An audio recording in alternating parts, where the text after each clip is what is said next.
হরিদাসবাবু, অরিন্দম, অভিরূপ, আজ তোমাদের জন্য পাত্রী দেখতে যাব।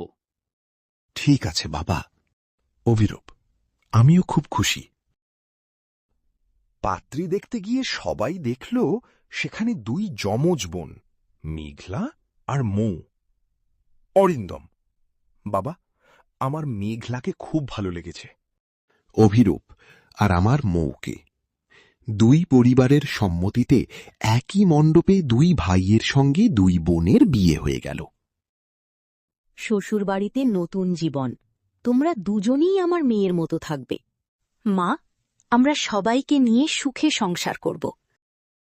হ্যাঁ মা। কয়েকদিন খুব আনন্দে কাটল। ঈর্ষার শুরু। শাশুড়ি প্রায়ই মেঘলার কাজের প্রশংসা করতেন। মেঘলা, তুমি খুব সুন্দর করে সব কাজ সামলাও। এই কথা শুনে মৌর মনে ঈর্ষা জন্মাল। সবাই শুধু দিদিরই প্রশংসা করে। আমি দেখব দিদিকে কিভাবে সবার কাছে খারাপ বানানো যায়। তারপর থেকে মৌ ইচ্ছে করে মেঘলাকে বেশি কাজ করাতে লাগল। দিদির ভালোবাসা।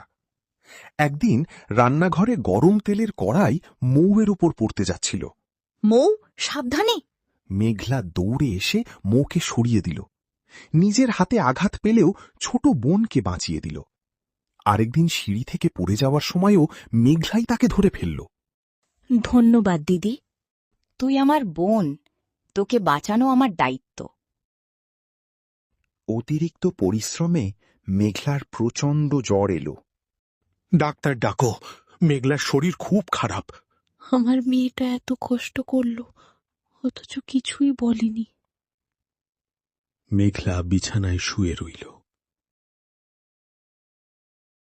মৌর অনুতাপ। রাতে মৌর ঘুম এলো না। সে সারা রাত ভাবতে লাগল, আমি কত অন্যায় করেছি। দিদি সব সময় আমাকে ভালোবেসেছে, আর আমি শুধু কষ্ট দিয়েছি। পরদিন সকালে সে দিদির হাত ধরে, দিদি, আমাকে ক্ষমা করে দাও। আমি আর কখনো তোমাকে কষ্ট দেব না। বোনের কাছে আবার ক্ষমা চাওয়া লাগে নাকি? তুই ভালো হয়ে গেছিস, এটাই আমার সবচেয়ে বড় সুখ।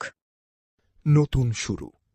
মৌ নিজের হাতে দিদিকে ওষুধ খাওয়ালো, স্যুপ বানালো, মাথায় জলপট্টি দিল।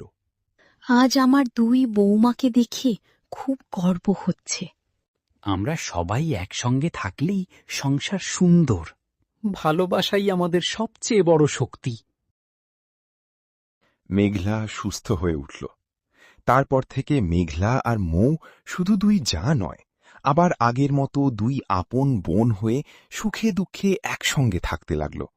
সেই বাড়িতে আর কোনো হিংসা থাকল না, শুধু ভালোবাসা আর মিলেমিশে থাকার আনন্দেই সংসার ভরে উঠল।